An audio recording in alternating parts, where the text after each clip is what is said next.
Ayan, hello po sa ating lahat. Solid nga po yung adjustment ni Edu kay Viancy. Nag-a-adjust siya. Syempre, itong si Viancy sa unang tagpo or collab po nila ay naiilang siya. So, di po yan maiiwasan kahit sino naman. Kahit si Carla, naiilang nga din po siya. Or hindi naman po as in ilang yung nahihiya. Natural lang po yun sa ating mga babae, di ba? So, yan po yung topic po natin ngayon. At marami nga po yung kinilig dito, especially sa mga supporters po ni Eds, no? Unang-una, gusto ko po palang magpasalamat sa mga nakatune in dito sa aking channel, especially sa mga Team EDC, no? Naway patuloy po natin suportahan si Kalinga Prab, Kuya Val, at ang buong team. Huwag po natin skip ang kanilang ads, no? Sa mga scouters, no? Para sa ganon, no? Marami pa po silang matulungan.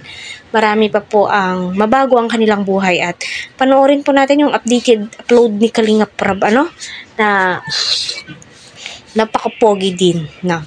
So, dito nga po ay sinabi ni Edu na yung kamay nga daw po ni Viancy, ilapag lang doon sa lamesa kasi nga always na tinatabunan ni Viancy. Alangan naman, Eds, nahihiya siya sa'yo, di ba? Intindihin mo na lang. Pero ngayon, no, masasabi mo po talaga, di na po masyadong nagtatabon ng bibig itong si Viancy. Diba? So, panoorin muna natin.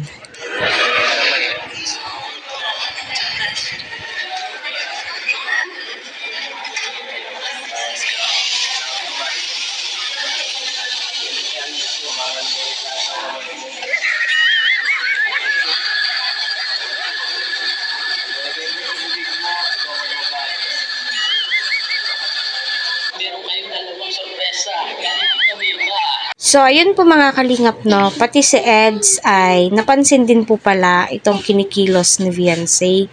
Yung patabon-tabon ni Viancy ng kanyang bibig, pagtaas niya ng kanyang kamay, which is alam naman po nating lahat, na normal lamang po yun para kay Viancy. No, so, yun po siguro yung expression pa yung tawag nun, or yun po talaga yung kinikilos niya kasi tuwing nahihiya po siya. So, intindihin na lamang po natin. At least, tayo nag-e-enjoy, humahanga nga po sa kanilang ginagawa, no? Especially si Viancy.